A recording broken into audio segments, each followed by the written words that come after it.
Buongiorno di nuovo in diretta con Focus TG. Partiamo dalla politica perché è un fine settimana caldissimo con il congresso della Lega domani e dopo a Firenze e molti leader in azione sul nostro territorio. Carlo Calenda, segretario di Azione a Padova, e con lui Chiara Gaiani. A te Chiara. Direttore, buongiorno ai telespettatori. Ringraziamo Carlo Calenda, riconfermato segretario nazionale di Azione, per essere nostro ospite. Diceva in apertura, diceva poco prima nell'intervista che ha rilasciato a tutti i colleghi, che Padova è la città che visita di più dopo Roma, e io partirei proprio da una domanda che riguarda il Veneto. Lei prima ai colleghi in intervista ha detto: sulle regionali noi non abbiamo dubbi, no al terzo mandato. No, non è che non abbiamo dubbi, siamo contrari, è che secondo noi non ci sarà il terzo mandato.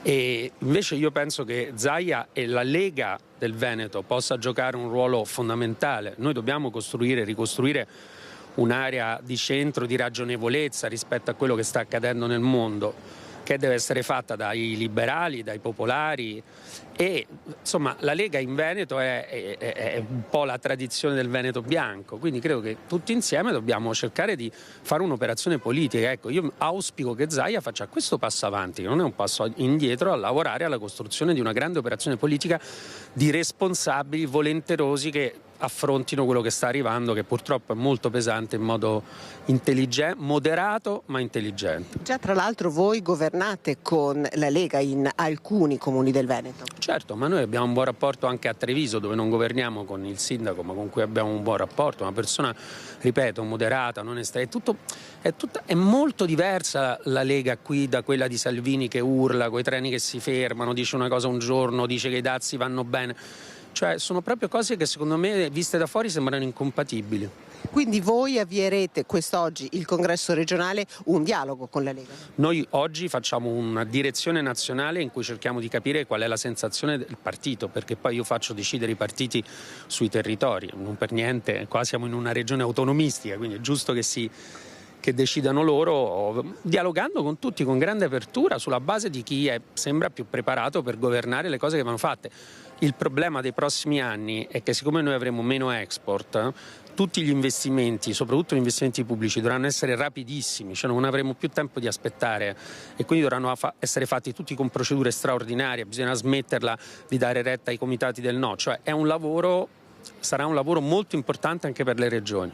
E poi ovviamente il tema del giorno sono i dazi, c'è grande preoccupazione. Lei da economista, anche da ex ministro, come vede, cosa si deve fare in questo momento? Mi sono occupato per 10 anni di commercio internazionale. Quello che ha fatto Trump non ha precedenti da più di 100 anni, forse 200. Basti pensare che prima il livello di dazi reciproci tra Italia e Stati Uniti era attorno dal 2 all'1%.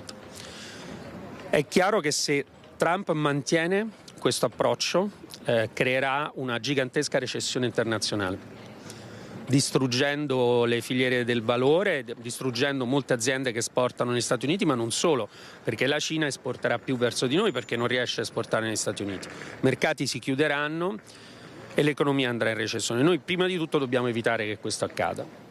Secondo me lo dobbiamo fare a livello europeo mettendo una pistola sul tavolo come ha fatto Trump, e la pistola è: tassiamo le big tech, cioè le grandi aziende tipo Amazon eccetera, che pagano pochissime tasse, con una tassa sul fatturato del 20%, mettiamo questo sul piatto, e poi se Trump si vuole sedere, sediamoci e cerchiamo di raggiungere un accordo, ma con i bulli bisogna avere a che fare con una certa forza.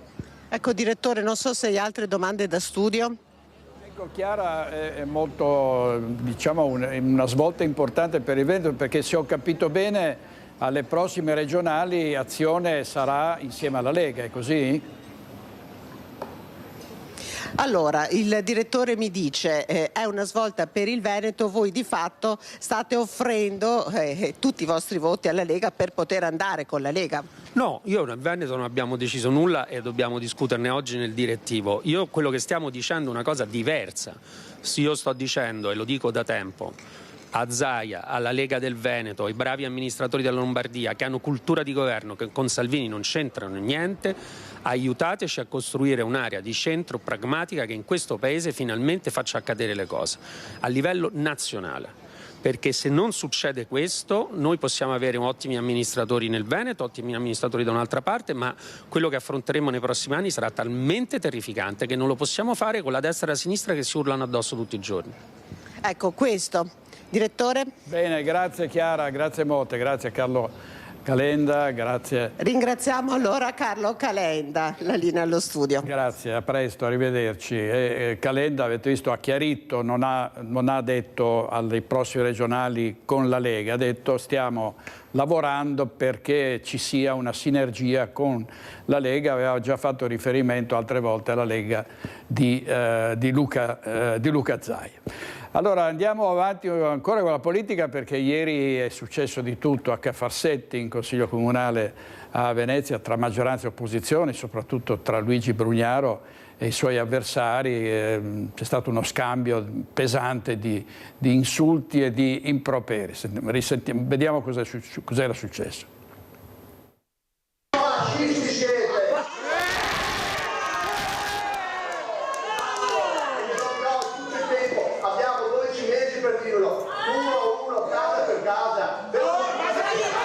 È finito più o meno con queste parole, pronunciate in un'atmosfera infuocata, il Consiglio Comunale di Venezia, nel quale le opposizioni interrogavano il sindaco sulla cosiddetta lista nera. L'aria si fa tesa già prima della seduta, quando una mezza dozzina di persone, capitanate dal presidente di municipalità di Chirignago Zelarino, Francesco Tagliapietra, si piazza davanti al pubblico, arrivando da un'entrata diversa da quella degli altri spettatori.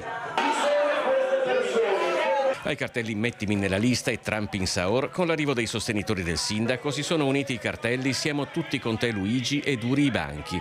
La cosiddetta lista nera è un documento sequestrato nell'ambito dell'inchiesta Palude con nomi di persone che in questi anni avrebbero mancato di rispetto al sindaco.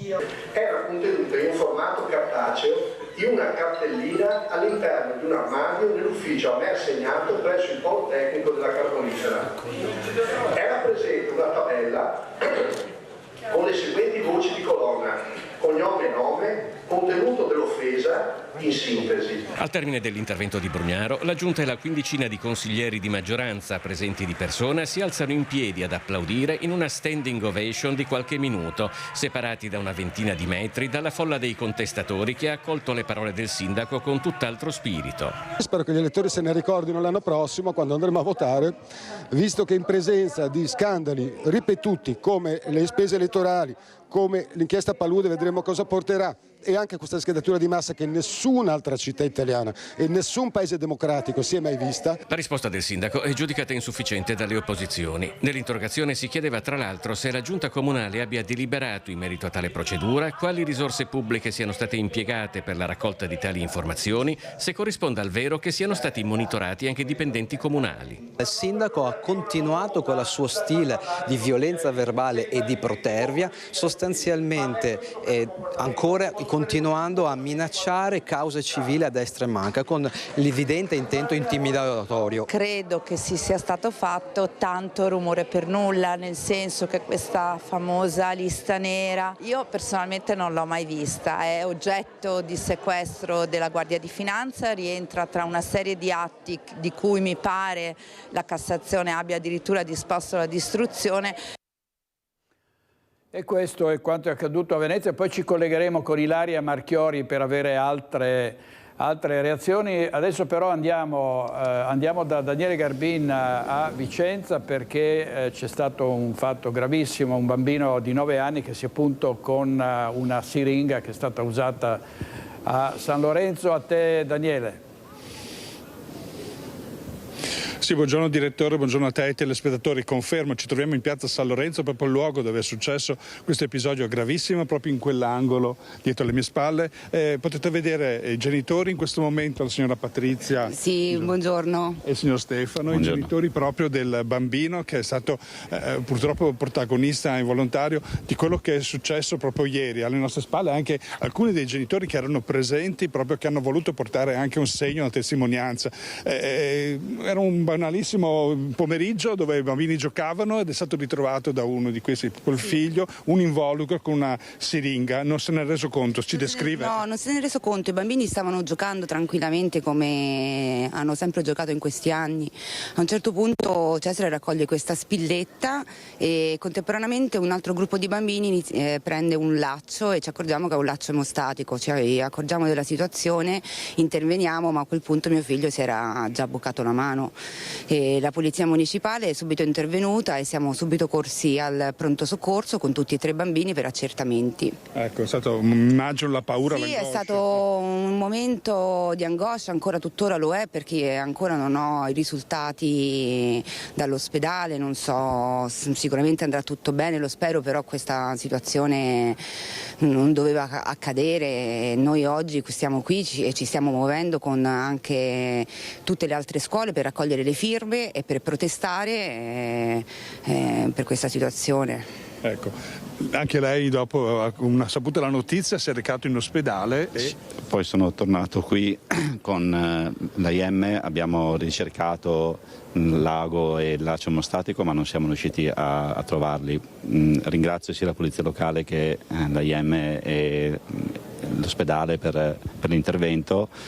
Rimane un problema generalizzato, questo è un episodio, è il terzo episodio che capita in poco tempo, è capitato a mio figlio, poteva capitare a qualsiasi altro bambino, questo è il salotto di Vicenza, non possiamo permettere di abbandonare questi spazi agli sbandati, questi sono spazi nostri e dobbiamo difenderli, quindi valuteremo un'interlocuzione con l'amministrazione comunale perché dobbiamo riprenderci i nostri spazi. Ecco, grazie, ha fatto bene a ricordarlo, infatti abbiamo seguito proprio nei giorni scorsi anche le vicende della scuola materna Fogazzaro dove le bambine hanno trovato una siringa nel cortile, per fortuna in quel caso non si erano ferite, però insomma ricordiamo che lì poco davanti poi è stata anche le riprese di una mamma di un drogato che stava facendo insomma una siringa. Ecco, con me Giulia Gennaro dell'associazione Vera Vicenza che insomma ha sentito quello che è accaduto e ha voluto proprio essere presente per dare un aiuto, anche un supporto con la sua associazione a queste mamme. Sì, perché questa mattina comunque sono stata contattata immediatamente appunto da alcune mamme che mi hanno chiesto di prendere in causa la situazione e di dare anche noi dell'associazione un nostro contributo. Molti dei nostri associati stamattina hanno fatto e avanzato delle richieste da fare all'amministrazione e chiedono appunto di rafforzare la pulizia e il controllo delle aree pubbliche, incrementare le iniziative soprattutto di prevenzione anche nelle scuole riguardo a ciò che i bambini possono anche trovare e renderli praticamente sicuri del fatto che non devono andare a toccare determinate cose e andare probabilmente anche in certi posti, in certi luoghi come gli angoli delle chiese o degli edifici. E poi si chiede proprio che venga fatto magari un canale preferenziale dove le segnalazioni avvengono in maniera immediata per trovare una collaborazione tra le forze dell'ordine e le comunità locali. Grazie Giulia Gennaro infatti per essere qui. Direttore, veramente non parleranno, però la tensione è molto grave, siamo riusciti proprio in questo momento proprio anche a parlare e faranno le interviste. Per il momento direi che è tutto da Vicenza. Grazie Daniele Garbini, a Simone Squarcida per la parte tecnica. Ancora bambini protagonisti di vicende davvero preoccupanti come quelli che sono finiti all'ospedale per aver mangiato dei panini al cioccolato in cui c'erano delle graffette metalliche, una vicenda di cui abbiamo dato per primi la notizia. Sentiamo. Ho acquistato dei panini al cioccolato in un supermercato di Spinea e li ho portati come merenda per mio figlio, offrendoli anche a 3 amichetti. E dopo poco il bambino è venuto con un pezzo di questi panini sputato e mi diceva che dentro sentiva qualcosa di duro e io non ci ho fatto caso e gli ho detto rimangiatelo, buttalo via. Lui l'ha rimangiato e ha continuato a giocare con gli amichetti. Dopodiché verso le 18 ha iniziato a lamentare un forte mal di pancia e anche in quell'occasione io sono stata un po' superficiale, se devo dire la verità. Dei panini al cioccolato per la merenda dei bimbi con dentro delle graffette metalliche poteva avere serie conseguenze quanto accaduto a Spinea ad una mamma che ha acquistato la confezione in un supermercato della zona e poi ha servito i panini come merenda pomeridiana al figlio di 5 anni assieme a 2 amichetti. Solo dopo cena, quando anche la mamma ha mangiato un pezzo di panino, l'inquietante scoperta.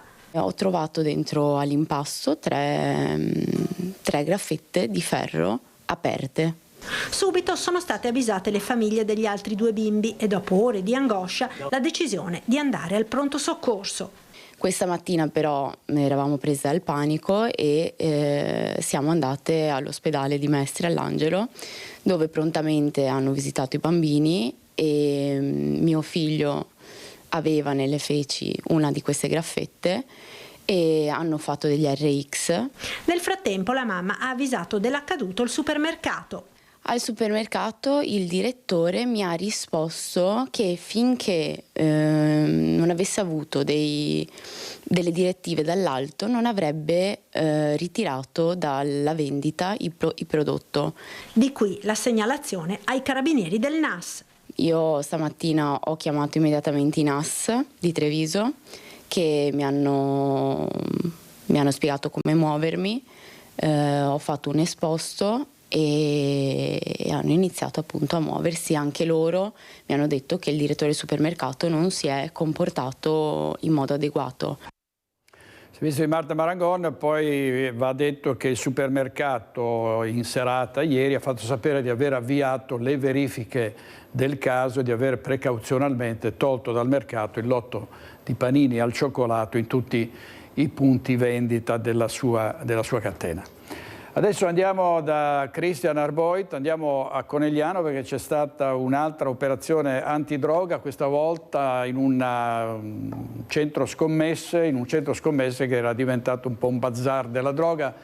In diretta da Christian Arboit, a te Christian.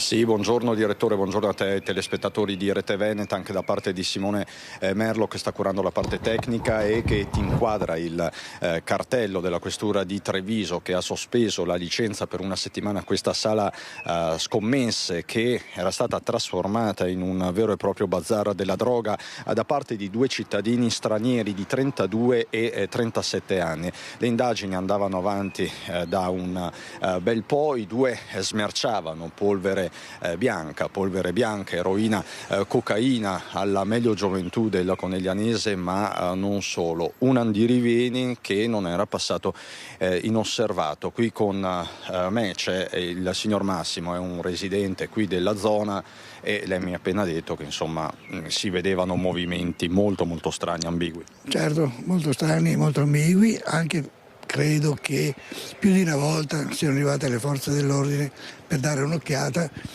a quello che stava succedendo qui dentro. Credo anche che nei tempi che furono sia stato anche chiuso per un certo periodo, quindi non è una novità, insomma, voglio dire. Quindi voi siete soddisfatti per questo giro di vite, ma allo stesso tempo insomma non siete stupiti? No, stupiti no, assolutamente, soddisfatti sicuramente sì. E senta, che soggetti c'erano prevalentemente?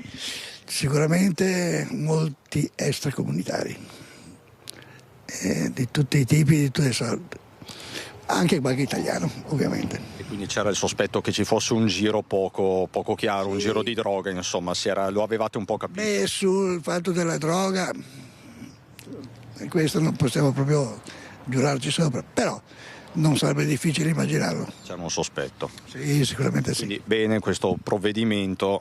Ben venga. Grazie signor Massimo. Sindaco Fabio Chies, soltanto 2 giorni fa ci eravamo visti per commentare l'operazione dei Carabinieri, oggi commentiamo questa operazione della Polizia di Stato, della Questura. Assolutamente sì, 2 operazioni molto importanti per noi, ci danno soddisfazione perché il controllo del territorio si dimostra capillare. Tra l'altro questa chiusura è una chiusura che non va contro il proprietario ma va contro ciò che succedeva in questo locale, uno spazio che ormai era abbastanza noto. Il problema è come sempre ricostruire con le indagini per cercare di arrivare a colpire non solamente l'ultimo tassello ma cercare di bloccare lo spazio, e devo dire dire che questi due interventi, via Manin da parte dei Carabinieri e questo da parte della Polizia di Stato, con la chiusura, con l'ordinanza del Questore, sono veramente due interventi che per Conegliano fanno molto bene. Ecco, adesso l'importante, chiaramente ce lo diciamo sempre, che siano in qualche modo puniti. Assolutamente sì, questo ci aspettiamo. Noi abbiamo sempre avuto, chi mi conosce lo sa, fiducia nelle istituzioni, fiducia nella magistratura, sappiamo che farà buon operato e siamo sicuri che verranno puniti per tutto quello che hanno fatto. Tra l'altro ricordiamo che veramente c'è anche tanta domanda, perché se c'è l'offerta vuol dire che c'è una domanda, dobbiamo far capire a questa gente che non può venire a Conegliano per questi motivi. Noi non accettiamo assolutamente che ciò avvenga e i Carabinieri, Polizia di Stato, ma devo dire anche Polizia Locale, Guardia di Finanza fanno un ottimo lavoro, hanno un'ottima sinergia tra di loro insieme anche all'amministrazione comunale, ci scambiamo informazioni e anche i cittadini fanno molto in questa direzione perché le loro segnalazioni sono fondamentali per fare questi interventi. Come in questo caso, perché poi tutto è partito da delle segnalazioni. Ultimissima cosa, Conegliano resta comunque un polo logistico per la droga in tutto il nord-est, lo è storicamente. Servirebbero più forze dell'ordine, servirebbero più controlli proprio per prevenire questo. Ma diciamo che le forze dell'ordine stanno facendo l'impossibile, devo dire anche che i Carabinieri, la stazione dei Carabinieri è una stazione importante e la compagnia anche, hanno avuto 11 elementi in più, si vede la differenza e si vede anche il lavoro immenso che stanno facendo, ma ripeto, non c'è solo il lavoro che vediamo con le chiusure, ma c'è anche il lavoro di indagine che tante volte è quello più complicato. Esatto, quindi insomma la strada è quella giusta, ci dice il sindaco Fabio Chies. Grazie sindaco. Direttore, con Simone Merlo ti restituisco la linea da Piazza 4 Novembre a Conegliano. Grazie molte a Christian Arboit, al nostro operatore. Torniamo a Venezia, anzi andiamo a Mestre in diretta perché c'è Ilaria Marchiori dopo la bufera di ieri con insulti tra maggioranza e opposizione, con Brugnaro accusato di avere tacciato di fascismo i suoi avversari. Abbiamo sentito, Ilaria Marchiori ha sentito il consigliere Martini. Giovanni Andrea Martini, consigliere comunale di tutta la città, insieme all'indomani del consiglio infuocato in cui il sindaco Brugnaro è venuto a dare spiegazioni ormai sulla famosa blacklist, lei si è trovato a subire, diciamo, un'offesa. Innanzitutto di che cosa si tratta? Non tanto per il suo ruolo politico, ha voluto specificare, quanto per il suo ruolo professionale. Lei è un insegnante. Sì, questa è stata la cosa più antipatica ed è usare un eufemismo, cioè insomma tirare in ballo la mia carriera di insegnante francamente è stato da parte del sindaco veramente scorretto. Cosa le ha detto il sindaco? Sostanzialmente che è una vergogna che io abbia insegnato e che lui non avrebbe mai voluto che i suoi figli fossero miei allievi.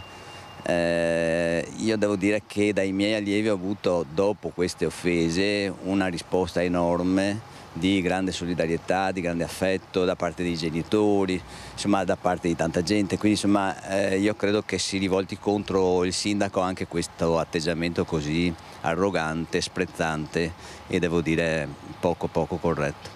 Ecco, lei ha voluto anche specificare che non si è sentito toccato da queste considerazioni che il sindaco ha fatto nei suoi confronti, però allo stesso tempo vuole evidenziare come queste parole vadano ascoltate. Perché? Queste parole devono essere ascoltate perché dimostrano chi abbiamo il potere a Venezia, l'arroganza di chi è al potere a Venezia e, nel senso etimologico della parola, l'ignoranza di chi abbiamo il potere a Venezia. E questo è gravissimo perché questa città non merita di essere governata in questo modo, non merita di aver trovato per 9 anni una situazione di questo tipo e ha bisogno di un cambio fondamentale e i programmi noi li abbiamo e le idee buone ce le abbiamo e quindi siamo pronti a sostituire il sindaco. Ieri sono volate parole grosse da una parte ma anche dall'altra, qualcuno l'ha anche definito poco edificante come consiglio.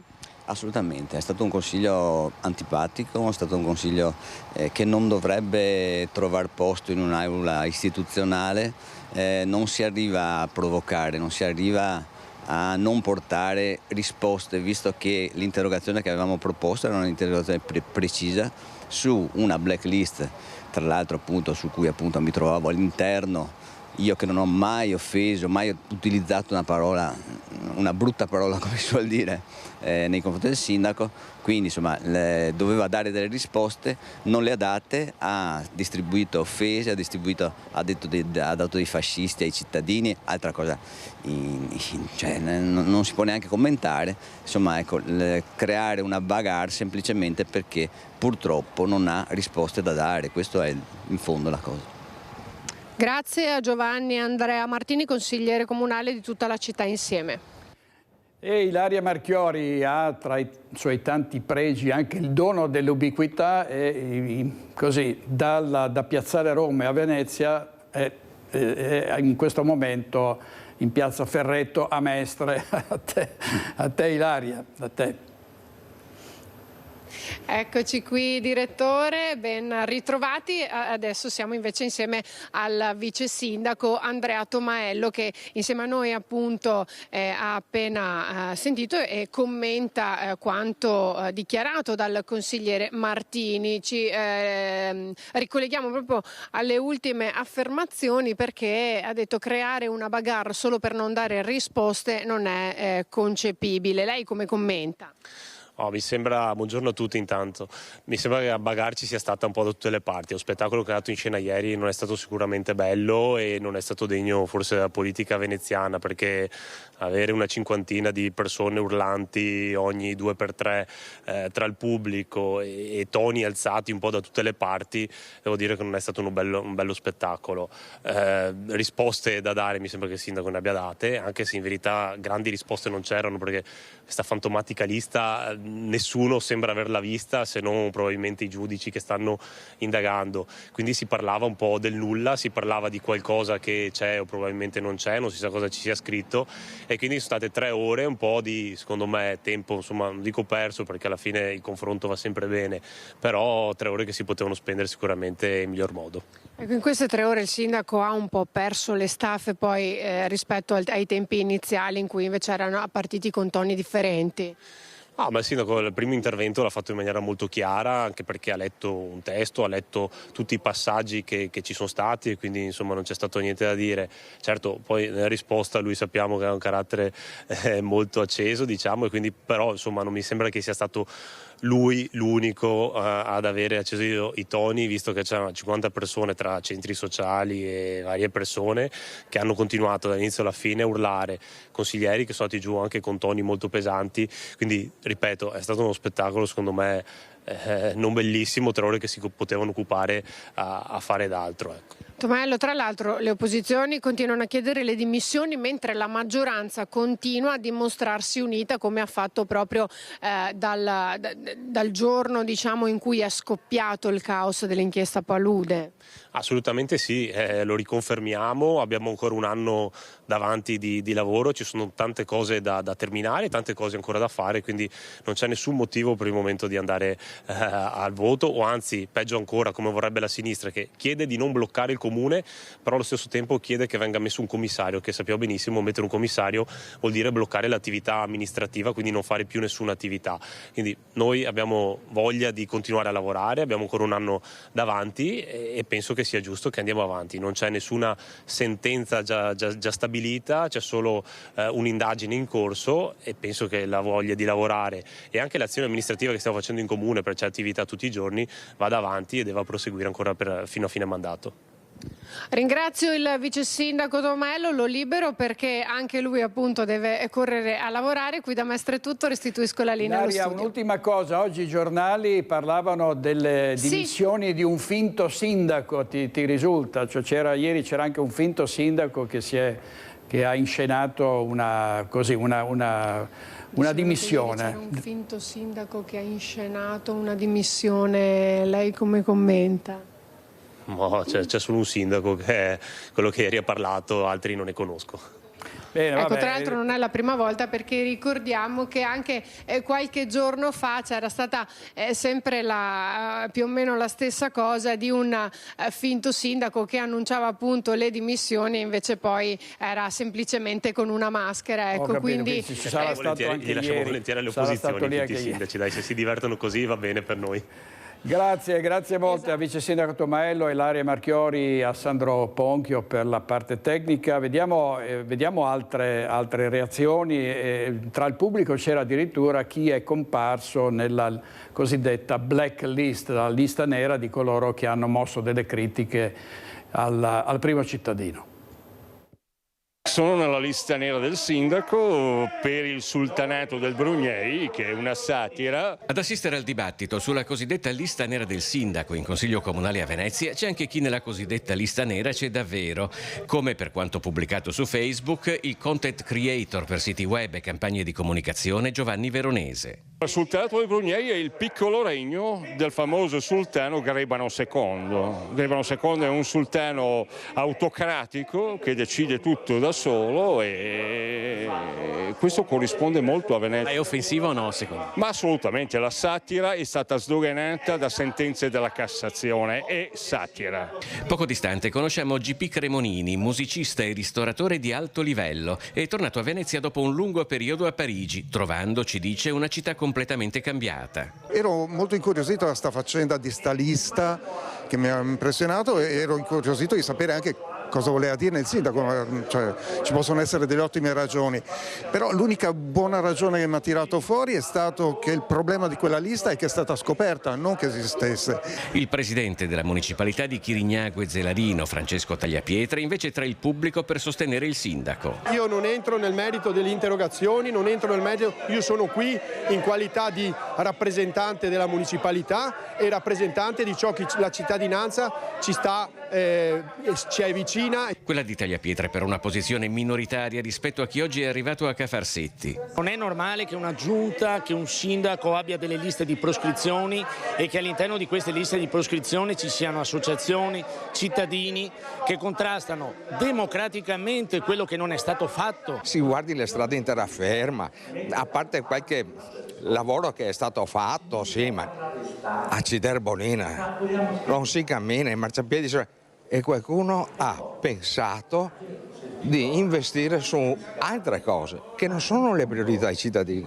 Prima di tutto è la casa e non i boschi. Abbiamo sentito dire praticamente qualsiasi cosa, di ributtare le accuse sulla gente, accusando la cittadinanza che qui di essere quella che minaccia, no? Questo sindaco e questa giunta e impedisce che possano esprimere quello che hanno da dire. Tra i consiglieri comunali, intanto, mai come ora, maggioranza e opposizione appaiono distanti. Siamo in un clima di vendetta, tremenda vendetta. Quello che dice il sindaco che farà alla fine del suo mandato non è altro che intimidazione di tutti quelli che dissentono dal suo operato. Mia speranza è che il clima torni tranquillo anche da parte dell'opposizione, perché scene che abbiamo visto in Consiglio devo dire che sono un po' troppo eccessive, che si torni al confronto normale e si torna a lavorare tranquillamente. Oggi in regia Tony Esposito, Italo Morao con Edoardo Paris. Andiamo adesso a Tezze sul Brenta perché anche in questo caso sono scesi in campo i cittadini che si rivoltano contro i dossi. A te Vanessa. Buongiorno a te direttore. Ebbene sì, c'è un comitato che si è creato di cittadini, un comitato di persone che però al momento non intendono esporsi personalmente, quindi parlano e scrivono anche attraverso i social in maniera compatta come comitato e ce l'hanno proprio contro i dossi che sarebbero dislocati lungo questa trafficatissima strada provinciale, la provinciale 59, che attraversa in pieno il comune di Tezze sul Brenta. Con me il sindaco Luigi Pellanda, perché il sindaco sono arrivate diverse mail anche in comune appunto per segnalare la presenza di questi dossi che dicono creano problemi e non pochi, soprattutto ai mezzi di soccorso. Allora è doveroso precisare una cosa: i termini hanno un loro preciso significato. Lungo le strade provinciali a Tezze sul Brenta, ma credo dappertutto, dossi non ce ne sono, dossi con il significato che questa parola esprime, né ci sono attraversamenti pedonali rialzati, perché questi sono contrari al codice della strada e quindi non sarebbero certo stati autorizzati dalla provincia.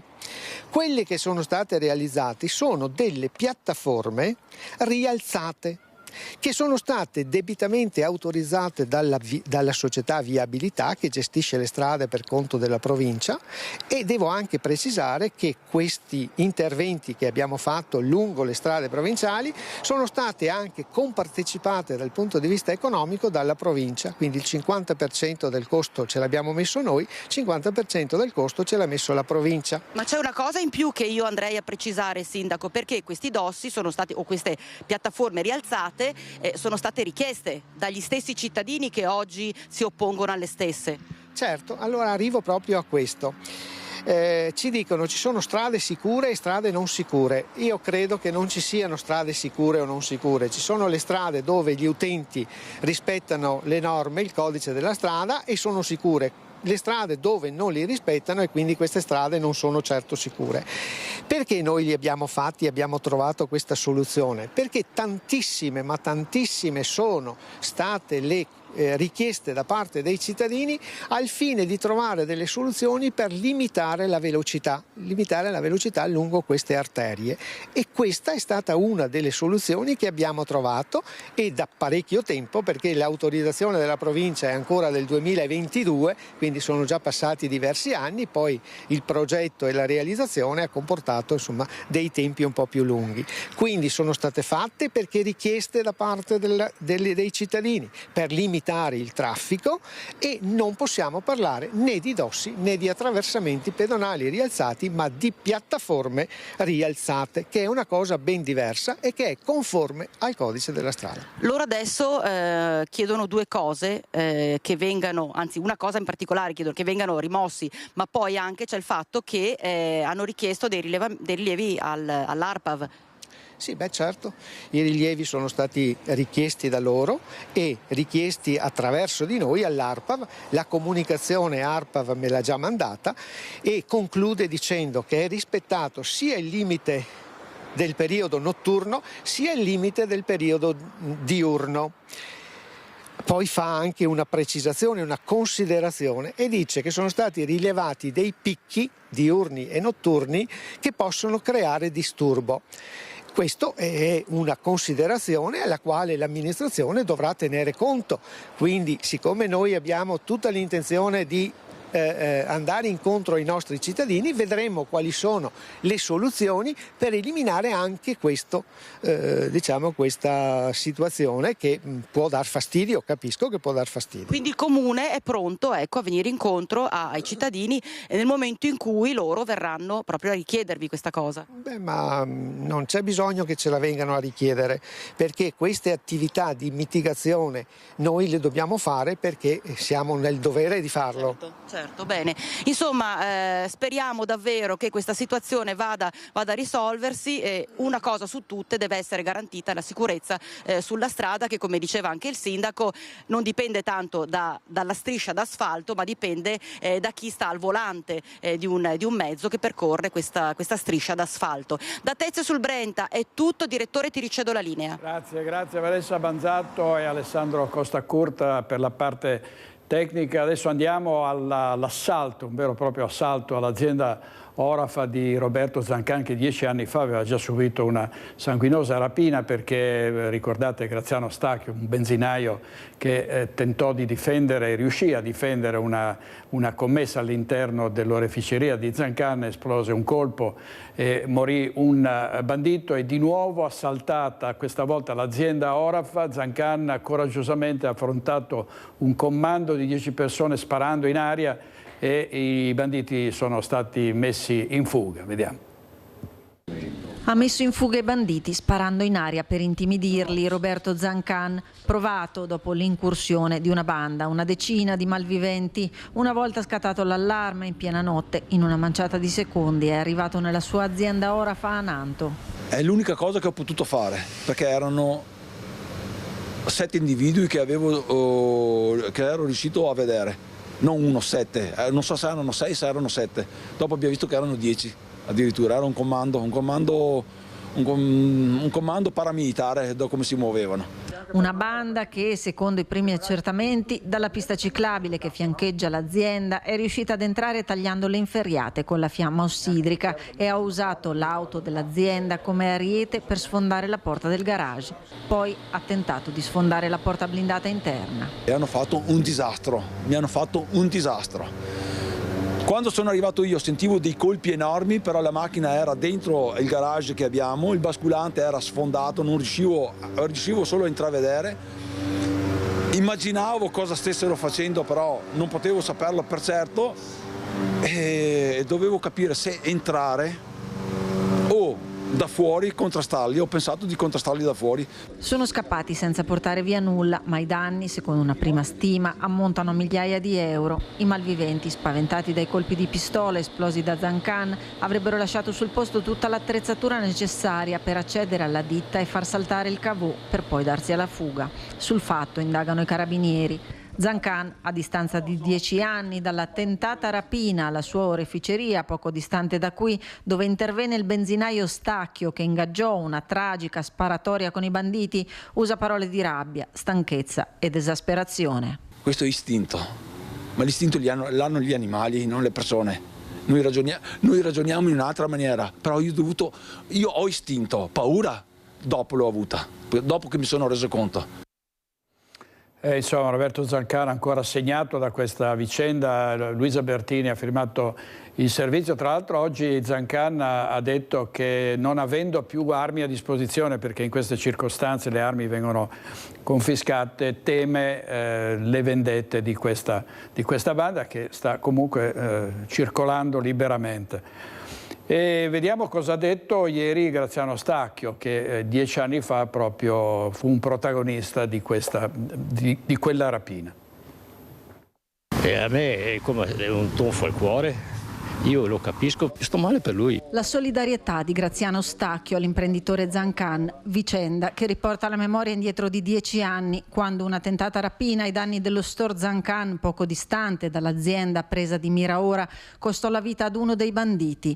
All'assalto all'azienda, a fianco del suo distributore, quel 3 febbraio 2015, rispose il benzinaio Graziano Stacchio, non esitando ad imbracciare un fucile, un incubo che ritorna. Sono passati 10 anni. Si pensava che certe cose non succedessero più, perché nel passato di Robertino c'è una storia drammatica di episodi e questa proprio è il culmine, ma non doveva neanche pensarsi di che potesse succedere questo. Incredulità e vicinanza dal territorio e dal mondo della politica. Non è possibile che una persona che si difende a casa sua difende la propria proprietà, ma per l'ennesima volta ricordo che Robertino è stato sequestrato in casa, è successo un disastro 10 anni fa nel negozio, adesso vanno nella bottega dove produce i suoi prodotti, uno non può dormire con un occhio aperto ogni notte. Io in particolare e l'amministrazione esprimiamo tutta la nostra solidarietà nei confronti di Zancan, perché è stato un evento veramente problematico e difficile. Adesso diamo la replica dell'appello del padre di Chiara Iaconis, la ragazza che fu colpita da una statuetta lanciata da un balcone a Napoli. Comprensibilmente la famiglia vuole sapere la verità e chiede che chiunque possa dare un contributo alle indagini si faccia avanti. Chi dovrebbe ammettere la propria responsabilità, chi dovrebbe chiedere scusa, ancora non ha fatto questo passo in avanti che da parte nostra e di tutta la famiglia sarebbe ben accetto. Al di là della verità, che sarà una verità processuale, ci aspettiamo e facciamo appelli ripetuti affinché chi effettivamente è coinvolto in qualche maniera in questa vicenda ammetta le sue responsabilità e chieda finalmente scusa per quello che è accaduto. In In tutti questi mesi Gianfranco Iaconis, insieme alla moglie Cristina e alla figlia Roberta, non ha mai smesso di chiedere la verità e le risposte che spettano ad un padre e ad una famiglia che hanno perso una figlia in un modo così assurdo per colpa di una statuetta caduta da un terrazzo dei quartieri spagnoli di Napoli. Il 15 aprile saranno 7 mesi da quell'incidente fatale costato la vita a Chiara, trentenne padovana. Le indagini si stanno concludendo, ma nessuno ha ancora ammesso le responsabilità, anzi tutti nel palazzo negano di aver posseduto quella statuetta di onice raffigurante una regina egizia. Negano ogni responsabilità anche la coppia al momento indagata dalla procura partenopea per omicidio colposo, da verificare anche l'ipotesi di omessa vigilanza nei confronti dei due figli minori. Mamma Cristina e la sorella Roberta in un video sono tornate a chiedere che il silenzio e l'omertà vengano fermati. Sicuramente in quella casa, in quell'appartamento, c'è la verità che qualcuno vuole tenere nascosta, magari per proteggere chissà chi. Sappiate che noi non ci fermeremo. Il colpevole o i colpevoli, chiunque essi siano, grandi o piccoli, devono, e sottolineo devono, assumersi la loro responsabilità. Chiara ci è stata tolta in maniera assurda e quindi merita giustizia. Vi prego, chissà parli. Papà Gianfranco non si darà pace finché tutte le sue domande sulla morte di Chiara, brillante professionista del mondo della moda che lavorava a Parigi e aveva tanti sogni, non avranno delle risposte. Non pensavamo di dover arrivare a questo punto, perché speravamo che prima o poi arrivassero delle scuse non solo per l'accaduto ma anche per l'omissione di soccorso. Dopo le urla disperate di Livio voi non vi siete neanche affacciati e non so se ne avete idea o meno, ma Chiara è andata via quando è stata colpita dall'oggetto, visto che non ha più ripreso conoscenza. Noi veramente vi chiediamo di dire la verità e di prendervi le vostre responsabilità. Quindi l'appello del padre, della madre e della sorella di Chiara Iaconis nel servizio di Valentina Visentin. Vediamo i titoli del Corriere del Veneto, il femminicidio di Luana Bussolotto, il killer di mia sorella libero dopo 15 anni. Un'intervista di Alice D'Este dove parla la sorella, che dice: potremmo incontrarlo per la strada, oggi le mie figlie sono grandi ma quando escono con un ragazzo sono terrorizzata. L'omicidio del 4 aprile del 2010 a Noventa Vicentina. Il sexy ricatto a Balotelli, pena definitiva per illegale, imparato, dice, tentò di estorcere 100.000 euro al calciatore. Poi la notizia che abbiamo dato in esclusiva ieri sera: Spinea, graffette nel panino al cioccolato, bambini al pronto soccorso, spalma sul tramezzino la tintura per capelli della moglie e si sente male. Conviene tenere le tinture per capelli lontane dalla cucina, perché ovviamente è stato un errore. Perseguitava da mesi la fidanzata quindicenne, arrivando a picchiare lei e la mamma. La polizia di Padova ha arrestato un 19enne tunisino. Picchiato e minacciato in un bar dove, con la mamma aggredita a sua volta, aveva provato a mettere la parola fine su una storia tossica. Ha solo 15 anni, la mamma 35, la ragazza padovana che da mesi era perseguitata e molestata dall'ex, un 19enne tunisino, in Italia senza fissa dimora e senza permesso di soggiorno, con precedenti per spaccio e responsabile anche di un'aggressione con un coltello a un connazionale. Da mesi il 19enne teneva in scacco la ragazza con minacce, telefonate quotidiane, messaggi continui giorno e notte che lasciavano poco all'immaginazione. Se mi lasci, fai una brutta fine. Lunedì scorso, in un bar di Mortise, lei con la mamma gli aveva spiegato che voleva lasciarlo. La reazione del 19enne era stata immediata: prima una tirata di capelli, poi un pugno alla quindicenne, schiaffi e pugni al volto anche alla mamma intervenuta per difenderla. Le donne erano scappate a casa del padre della quindicenne. Qui il 19enne le aveva raggiunte sopravvissuta arrampicandosi su una grondaia per fuggire solo all'arrivo della polizia. Portato in ospedale, la quindicenne, i sanitari hanno riscontrato un trauma cranico con 10 giorni di prognosi, 7 giorni di prognosi per la madre per botte e contusioni. Non domito, il giorno dopo il 19enne si era presentato a casa della nonna, da dove è partita una nuova chiamata al 113. Arrivati nei pressi, gli agenti della volante hanno rintracciato il giovane in flagranza di ferita con l'accusa di atti persecutori. L'arresto è stato convalidato. Per il 19enne il questore ha disposto il collocamento presso il centro per il rimpatrio di Milano in attesa dell'allontanamento definitivo dall'Italia. C'è stato un ennesimo caso di maltrattamenti nei confronti della compagna e un uomo è stato arrestato dai carabinieri e è attualmente in carcere. Un 24enne è stato arrestato dai carabinieri di Venezia per maltrattamenti alla compagna. A denunciare l'accaduto la madre della vittima, preoccupata per le continue violenze subite dalla figlia. L'uomo avrebbe inoltre messo in atto minacce verbali nei confronti della compagna, costretta ad abbandonare l'abitazione. Le indagini hanno accertato una serie di comportamenti dolosi verso la donna. Per questo la procura ha richiesto la custodia cautelare in carcere del 24enne, portato alla casa circondariale di Santa Maria Maggiore a Venezia. Aveva usato 6 generalità diverse in 5 anni il 40enne tunisino arrestato dalla polizia in piazza Salvemini a Padova. Senza fissa dimora e irregolare in Italia, lo straniero è stato rintracciato dagli agenti della squadra mobile e arrestato. Deve infatti scontare una condanna a 5 anni per reati contro la persona e il patrimonio.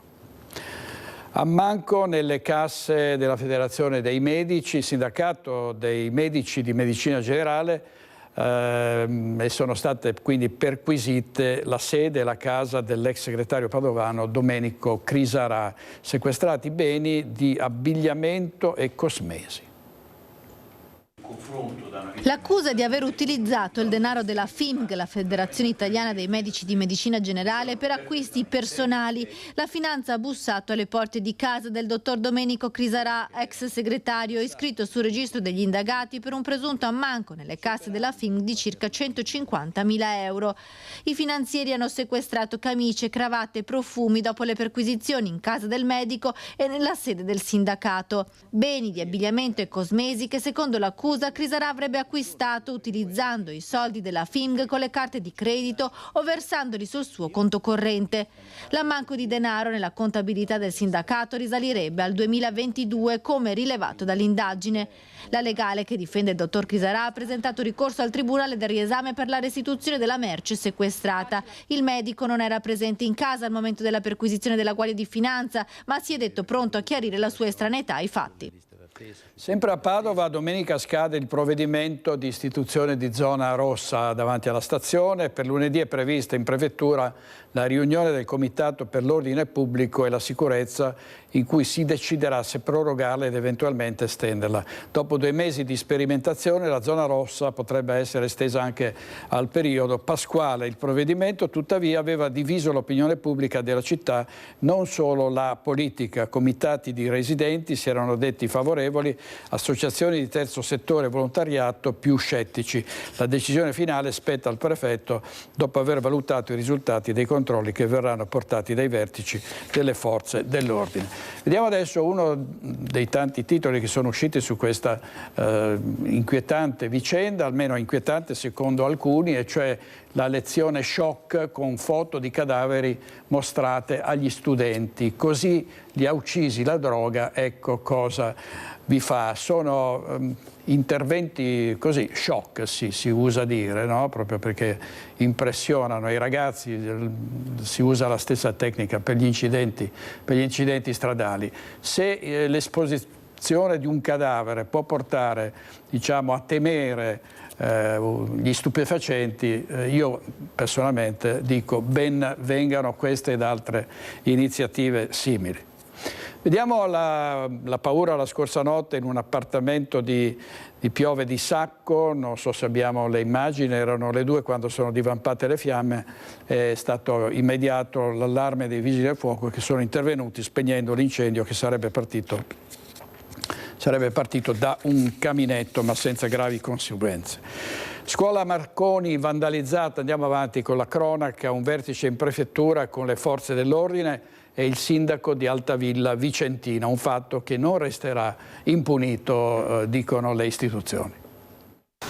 Un fatto che non resterà impunito, quanto emerge da un vertice con le forze dell'ordine convocato in prefettura. Quanto capitato ai danni della scuola media Marconi di Altavilla Vicentina, devastata nel fine settimana da un'incursione che aveva coinvolto praticamente tutti i locali dell'istituto. Scuola rimasta chiusa per 2 giorni per la pulizia dalla polvere degli estintori e per verificare il funzionamento di molte delle attrezzature e fare la conta dei danni.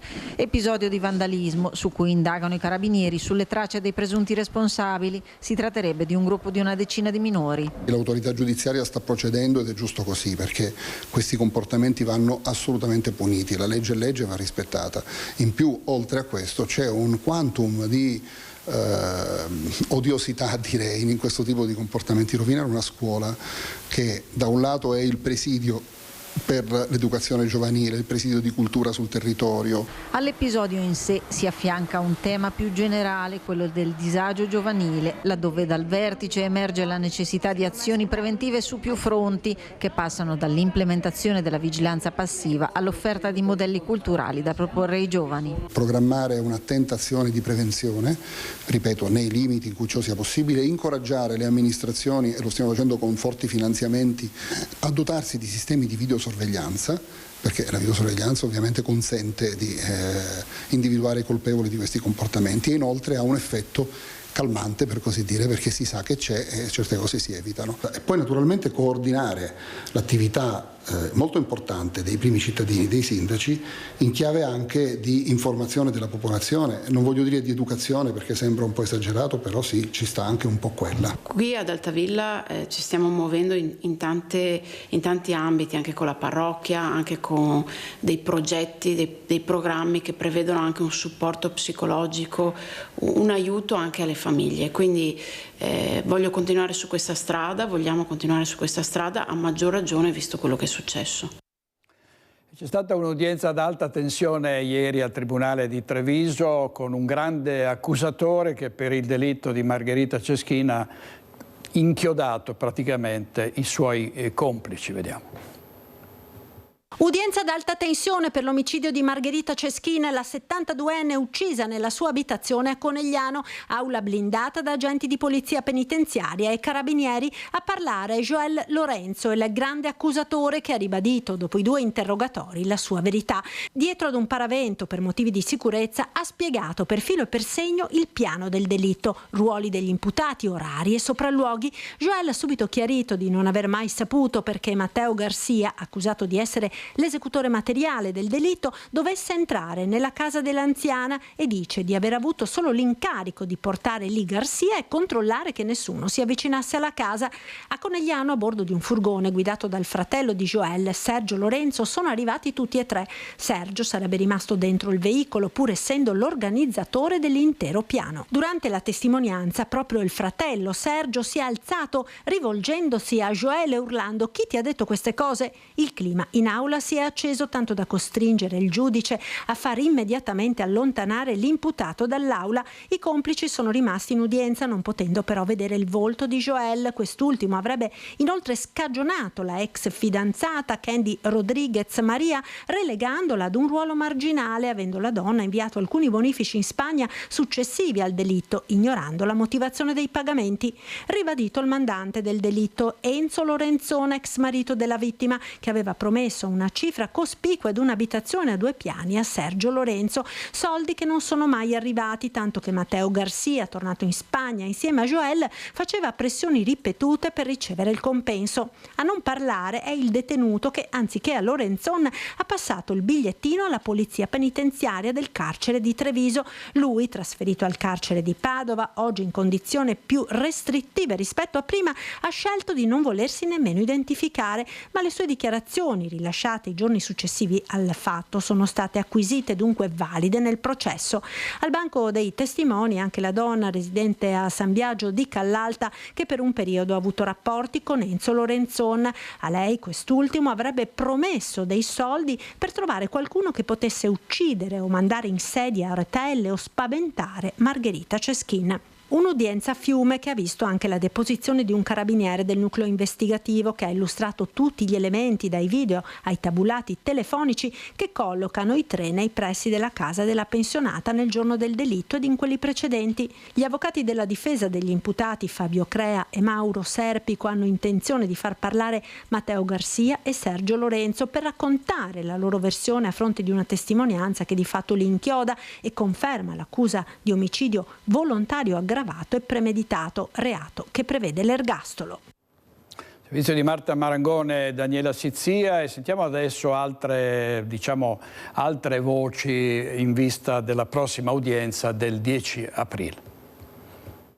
Non pensavo la mia vita prendesse questa piega, spero che Dio mi conceda la forza di affrontare questa situazione. Mi scuso, sono solo alcuni passi della lettera che Joel ha inviato al fratello della vittima, Paolo Ceschin, per chiedere scusa per quanto ha contribuito a far accadere. Gli avvocati Mauro Serpico e Fabio Crea hanno deciso all'ultimo di non far parlare i loro assistiti. Nelle domande che hanno rivolto a Joel Lorenzo lo avrebbero fatto cadere in alcune risposte evasive che secondo la loro versione mette un punto importante nella difesa. La parte più importante è stata sicuramente la testimonianza di Joel, che è stata per alcuni aspetti, riteniamo, fondamentalmente inattendibile, perché ha rappresentato alcune circostanze che effettivamente anche da un punto di vista di ragionevolezza sono incompatibili con la realtà.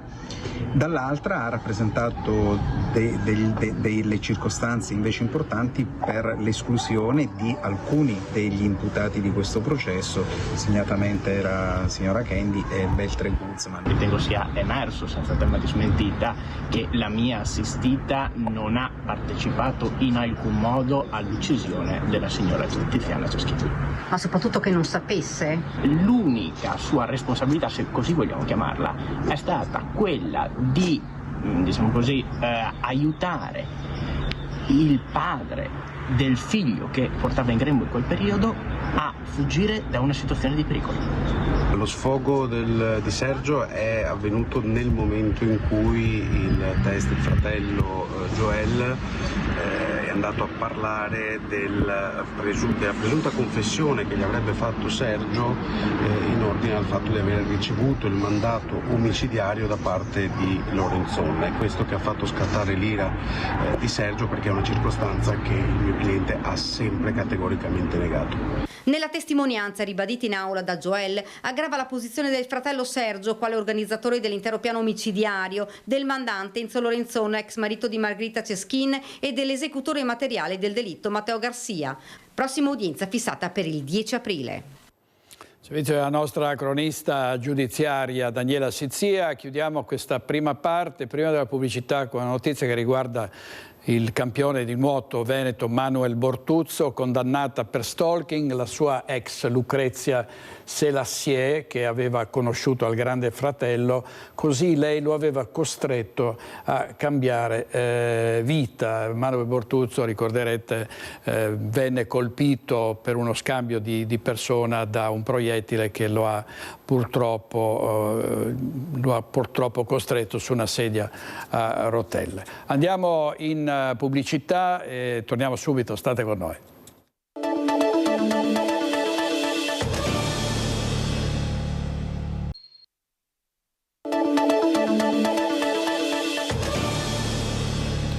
Non c'è fine agli incidenti sul lavoro, vediamo la prima pagina dell'Arena di Verona, un altro incidente a Sona, un uomo è caduto dal tetto di un capannone ed è in gravi condizioni, è stato trasportato d'urgenza a Borgo Trenta. Da Venezia l'appello per la liberazione del cooperante originario del Lido di Venezia, Alberto Trentini, che si sta diffondendo in tutta Italia, ma purtroppo non si hanno ancora sue notizie.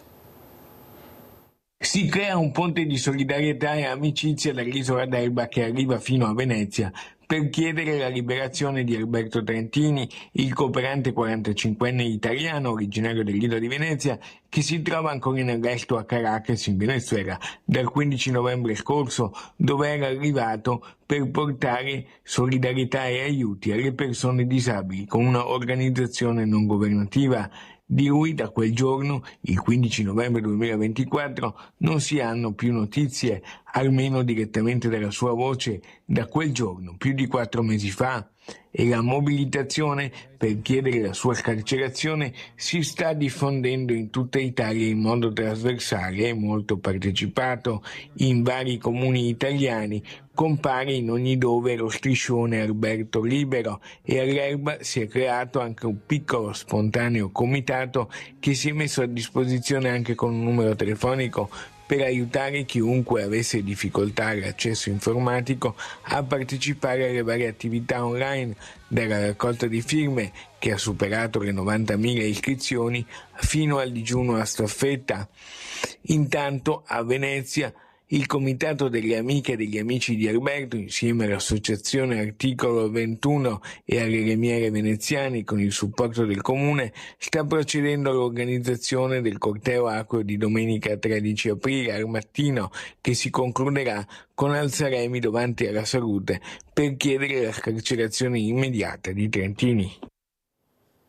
Servizio di Lorenzo Maier, andiamo a Marostica dove 50 famiglie per ore senza corrente elettrica e in situazioni di difficoltà, il guasto conseguente ai lavori della rete dell'acquedotto in via 4 novembre. Monica Smidel.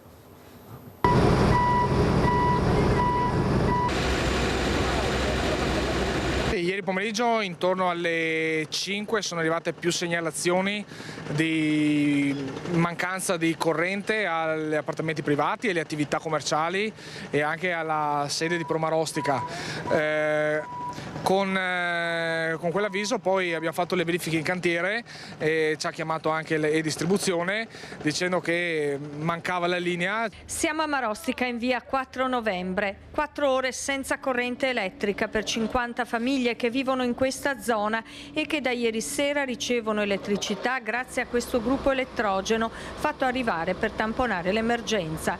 Lungo questa strada dalla scorsa settimana sono in corso i lavori di rifacimento delle tubazioni dell'acquedotto. Questa mancanza di corrente che non è dovuta, almeno al momento, a un taglio, un trancio di un cavo, ma alla compressione per un assestamento di terreno e questo fa scattare naturalmente i dispositivi di sicurezza. Sembra che il problema sia questo, quindi ora è nel cercare di risolvere il problema in giornata e il generatore continuerà a funzionare anche per questa notte. Nella giornata di domani, probabilmente il primo pomeriggio, ma vedremo di dare opportuna comunicazione, ci sarà un distacco di corrente per un paio d'ore per permettere appunto di togliere dalla linea il generatore e ricollegare la principale. Al momento dunque case e attività economiche restano ancora alimentate dal gruppo elettrogeno, in attesa di capire se domani sarà possibile ripristinare la linea e riportare così la rete elettrica alla normalità.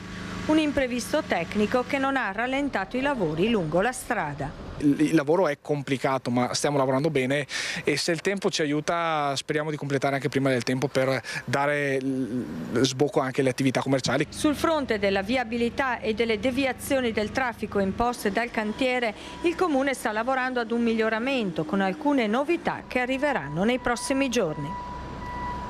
E a Bassano del Grappa parcheggi per le moto spariti da Piazza Terraglio e sostituiti da spazi per le biciclette, ce l'ha segnalato un nostro telespettatore.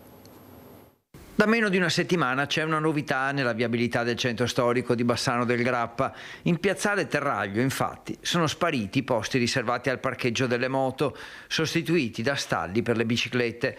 Un nostro telespettatore, però, che frequenta la città, anche se non ci vive stabilmente, ha chiamato Rete Veneta per spiegare perché così, secondo lui, non va bene. Un esercente qui del posto mi ha detto guarda che non si può più e con mia sorpresa ho appurato che non c'è più la possibilità di parcheggiare le moto, ma solo le biciclette dove fino allo scorso anno insomma questo era possibile farlo. Ecco i motivi per cui la decisione può creare disagi. È una decisione molto strana, sinceramente non la capisco, perché le biciclette sono notoriamente più facili da parcheggiare rispetto alle moto, ma soprattutto qui c'è un via vai di motociclisti, il sabato, la domenica, il periodo primaverile, estivo, è impressionante. Mi chiedo dove parcheggerò io, ma anche dove parcheggeranno gli altri, non ne vedo veramente l'utilità. Gli è stato segnalato che in Viale dei Martiri ci sono una decina di posti per le moto, ma in Piazzale Terraglio le telecamere di sorveglianza garantirebbero anche una certa sicurezza in più. C'è qualche posto tollerato in Piazza Zaine, a una cinquantina di metri, ma è un'area privata e quindi a rischio sanzioni. Ma soprattutto il terreno, l'asfalto dove si va a posizionare la moto risulta anche sconnesso. Io ci ho provato con il cavalletto centrale, ho dovuto assestare bene la moto perché temo insomma non siano neanche proprio sicurissime parcheggiarle in quel modo lì. Con molto garbo, ma anche con decisione, il nostro telespettatore spiega cosa direbbe agli amministratori bassanesi che hanno fatto questa scelta. Quantomeno di ripensarci e di, non lo so, mettere in condizione nuovamente i motociclisti di parcheggiare qui assieme ai ciclisti che, ripeto, sono in inferiorità numerica, o comunque anche fossero in pari numero potrebbero tranquillamente trovare altre collocazioni. E a Padova, per la riduzione del parcheggio di via Horus, c'è stato un sit-in in ospedale da parte dei lavoratori della CGIL. Il tema dei parcheggi non è più procrastinabile. È diretta la segretaria della funzione pubblica della CGIL, Alessandra Stivali, per quanto riguarda il tema dei parcheggi in zona ospedale a Padova. Sì, perché nel parcheggio di via Horus verrà costruito un edificio che andrà ad ospitare l'innovativo 7 Tesla, un macchinario per la risonanza magnetica che però andrà a togliere spazio alle auto. Vediamo un cambio di destinazione d'uso di un parcheggio di circa 200 posti auto che rischia di chiudere totalmente di utilizzo sia per gli utenti sia per i dipendenti, che già si aggiunge a quella che è la grande difficoltà di posti auto che è presente all'interno dell'azienda ospedaliera. Per quanto in questi anni sia l'azienda sia noi come attività sindacale abbiamo fatto tanto per migliorare questa situazione, ma chiaramente i 15.000 e più utenti che si recano all'interno dell'azienda ospedaliera tra dipendenti e pazienti richiedono una disponibilità maggiore. I lavoratori non sono assolutamente contro il nuovo macchinario, dicono, chiedono però soluzioni innovative per il parcheggio di dipendenti e pazienti. Dobbiamo subito decidere, subito, non che mi venga detto dall'azienda che lo vedremo quando verrà fatto. Dobbiamo decidere subito che chi ha il posto qui venga già per il 25, fine 25, il 26 individuato un posto. Allora qui a fianco c'è la residenza Copernico, ci sono già posti assegnati, prendiamoli tutti. Qui davanti c'è il ex macello, con il comune di Padova si è lavorato tantissimo per la navetta, per cercare una mobilità più veloce, più sostenibile, ma dobbiamo avere anche l'opportunità per i pazienti che sono gravi, non riescono tutti a muoversi con quella velocità, di avere anche parcheggi di questo tipo. Il fenomeno delle auto in ospedale va regolato, sostengono i rappresentanti dei lavoratori, che sottolineano come, soprattutto nei fine settimana, in molti lasciano l'auto nei posti pazienti per invece andare a passeggio in centro città. In ospedale il sabato e la domenica entrano persone che non hanno nulla a che fare con l'ospedale. Oltre che a controllare, l'azienda l'ha fatto, perché non le mettiamo a pagamento? Allora no per i pazienti, no per i lavoratori, ma per chi viene a parcheggiare, che deve fare il giro in centro, con tutto rispetto, non è un parcheggio come può essere la Prandina, è un ospedale. Adesso un avviso, il servizio di Francesco Rattai, un avviso per chi percorre la strada 308 del Santo dalle 20 di stasera, 4 aprile, fino alle 6 di lunedì 7. La regionale sarà completamente chiusa al traffico nel tratto di Bragni Bagnoli, nel comune di Cadoneghe, per lavori di manutenzione dei giunti di dilatazione che sono deteriorati. Le deviazioni sono indicate nel luogo. Veneto Strade invita i viaggiatori in transito a prestare la massima attenzione alla segnaletica stradale e a rispettare le indicazioni fornite per garantire la sicurezza di tutti durante l'esecuzione dei lavori. Dopo l'estate del 2022, le sempre più frequenti piogge torrenziali, Padova si dota di un piano delle acque. Sentiamo Valentina Visentini. Acqua come risorsa da proteggere e risparmiare, ma sempre più spesso a causa del cambiamento climatico dell'acqua si ha paura. Temporali più violenti con bombe d'acqua difficili da gestire. Il comune di Padova insieme al consorzio bonifica Bacchiglione e il gestore idrico Acea Gas APS AMGA hanno sottoscritto un protocollo d'intesa per realizzare un piano delle acque della città.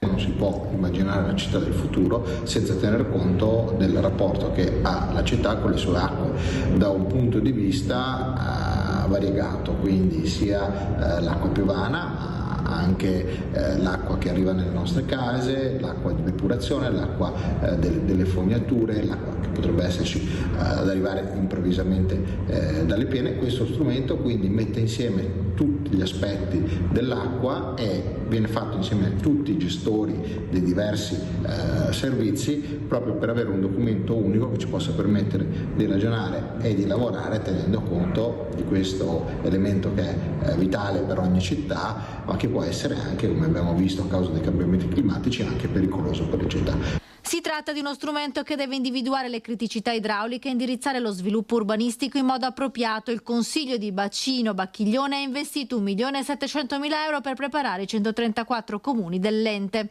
È strumento conoscitivo per individuare le criticità del territorio sulla gestione delle acque, individuare anche gli interventi risolutivi appunto da realizzare per appunto risolvere il problema delle acque.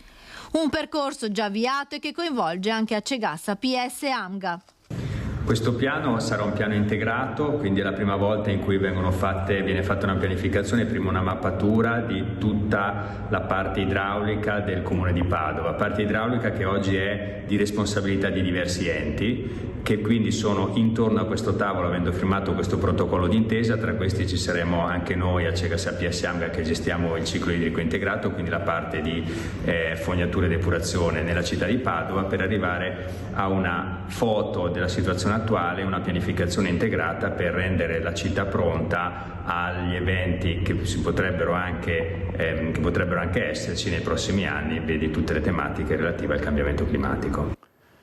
E ora l'ennesima truffa, questa volta messa a segno da finti operai del gas. Ovviamente la vittima è sotto shock per quanto per un'esperienza terribile. Le hanno portato via tutti i gioielli. In diretta Cristian Arboit, a te Cristian.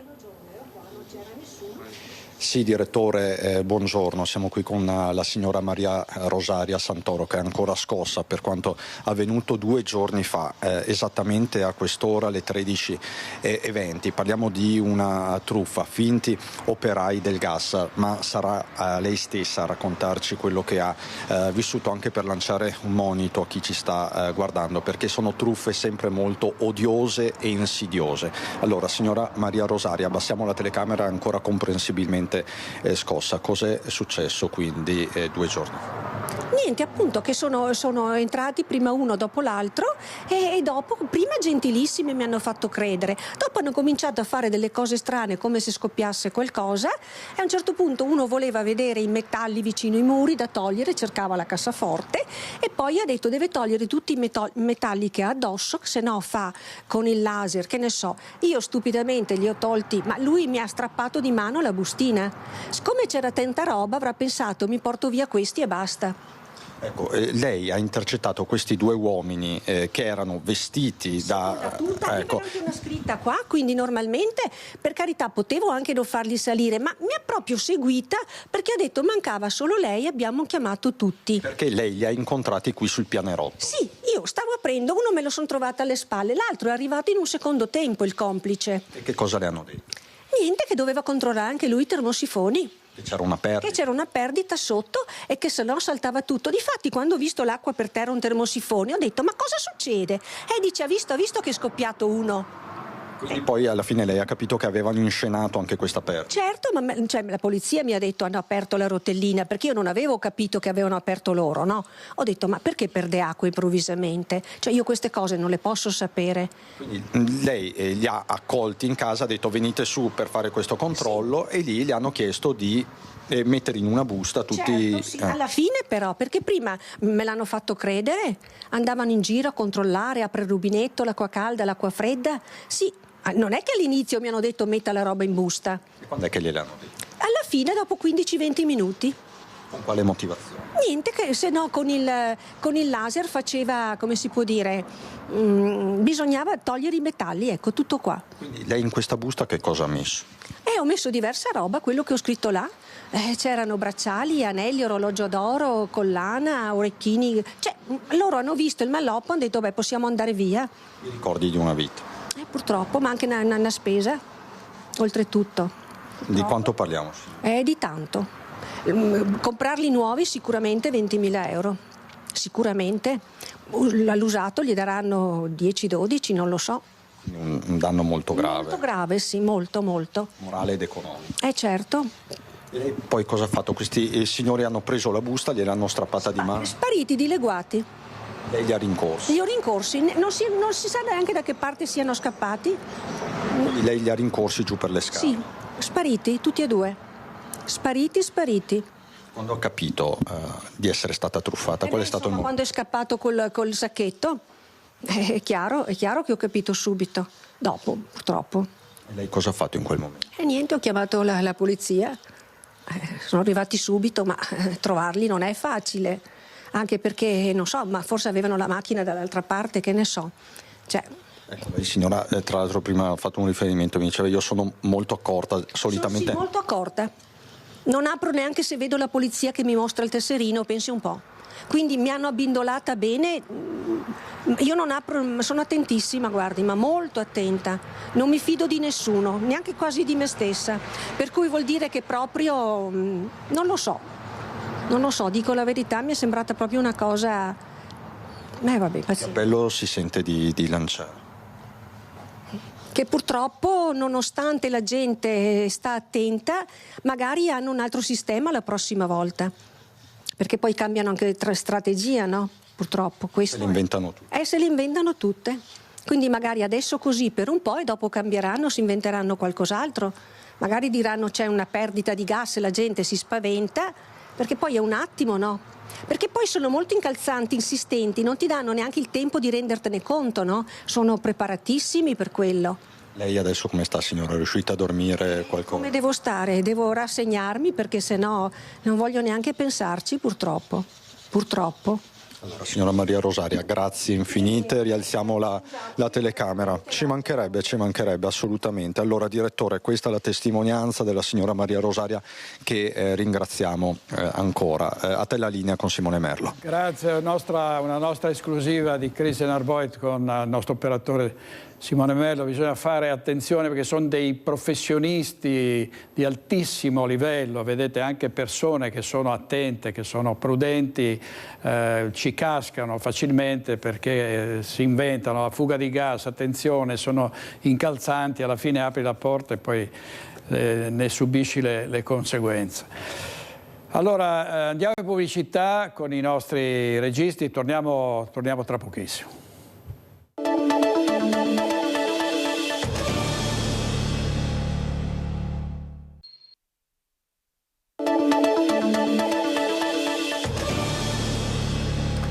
L'attrice veneziana d'adozione Ottavia Piccolo porta oggi in scena, nell'unica data in Laguna, uno spettacolo molto atteso scritto da Stefano Massini. Sentiamo Lorenzo Maier.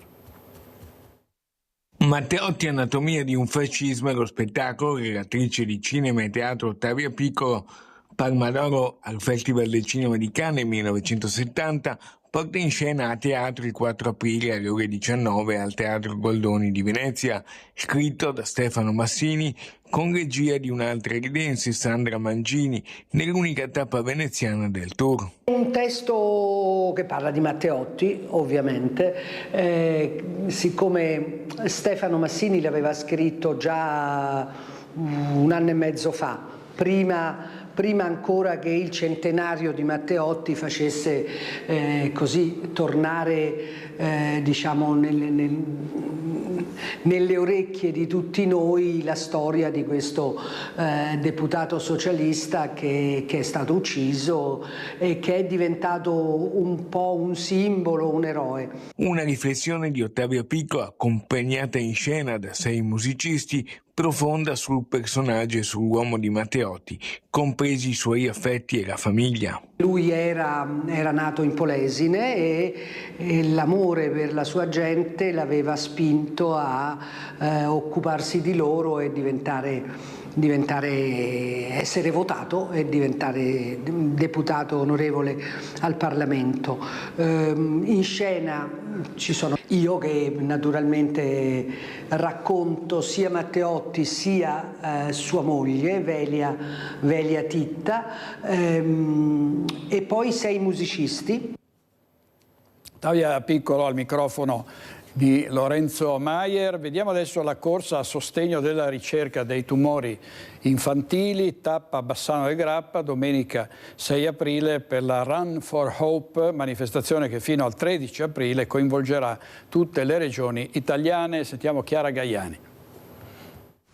Sarà Gabriella Dorio, la mezzofondista campionessa olimpica, la testimonial della tappa di Bassano della 5ª edizione di Run for Hope, il giro podistico solidale a sostegno dell'AIRC e in particolare della ricerca contro i tumori infantili. Lo sport è una delle basi per curare il nostro fisico, quindi è una medicina che non è medicina ma che è la più forte medicina che esista, il movimento sportivo, e questo evento è importantissimo perché stiamo parlando di bambini malati, quindi cancro infantile, che è una cosa, solo a dirlo mi fa venire la pelle d'oca, e quindi questo movimento che abbiamo messo in piedi è per cercare di trovare risorse per la ricerca, perché la ricerca è quella che poi ci salva.